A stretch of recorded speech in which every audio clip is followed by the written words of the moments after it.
वालेकुम, कैसे हैं आप सब लोग। तो मैं हाज़िर हूँ एक नई रेसिपी के साथ। तो आज जो रेसिपी है वो बिल्कुल न्यू है, मैंने भी फ़र्स्ट टाइम ट्राई की थी। बहुत ही अच्छे समोसे बने थे और बहुत ही टेस्टी बने थे। तो चलिए इसे बनाना स्टार्ट करते हैं। सबसे पहले हमने लिए हैं 3 मीडियम साइज़ पोटैटो बॉयल, और उसमें हम डालेंगे कुछ वेजिटेबल्स, कैप्सिकम, रेड कैरेट और ग्रीन चिलीज़। इन सब्जियों का टेस्ट बहुत अच्छा आता है इसमें। और उसके अलावा हमने ली है 1 कप बॉयल्ड चना। ठीक है जी।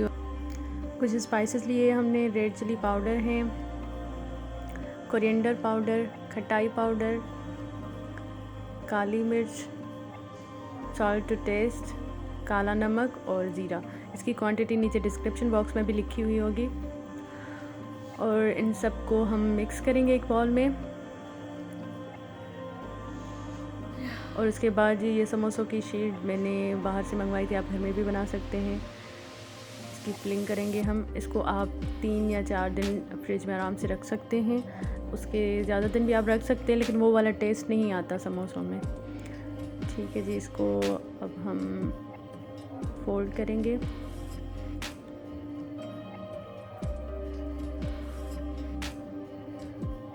और ये अफ्तार में बनाएं आप, बहुत ही टेस्टी बनते हैं, बहुत ही मज़े के बनते हैं और ज़्यादा ऑयली भी नहीं बनते। आजकल शिकायत आ रही थी कि समोसों में ज़्यादा ऑयल डाल रहे हैं, तो मैंने सोचा कि कुछ डिफरेंट ट्राई करते हैं। हम समोसों को फ्राई करते हैं। और ये जो मैंने पेस्ट बनाई थी, इसकी रेसिपी आप चीज़ बॉल वाली वीडियो में देख लीजिएगा। उस वीडियो की लिंक मैंने नीचे डिस्क्रिप्शन बॉक्स में दी है। इसको हम इस पेस्ट में रोल करेंगे, फिर ब्रेड क्रम्स में रोल करेंगे। उसके बाद इसको हम फ्राई करेंगे।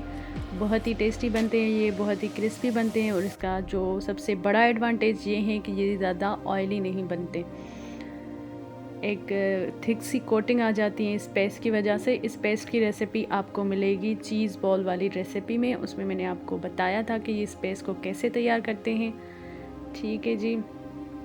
तो देखें कितना खूबसूरत सा कलर आ गया है समोसों में। शीट वही बाज़ार वाली थी, या फिर आप घर में भी बना सकते हैं। सिर्फ हमने क्या किया है, उसकी जो है कोटिंग की है उस पेस्ट के साथ और ब्रेड क्रम्स के साथ। देखिए जी कितने क्रिस्पी बने हैं ये समोसे। और इसकी जो मैंने फिलिंग तैयार की थी वो भी बहुत ही मज़े की थी। सब्ज़ी का भी टेस्ट आ रहा था, आलू का भी टेस्ट आ रहा था।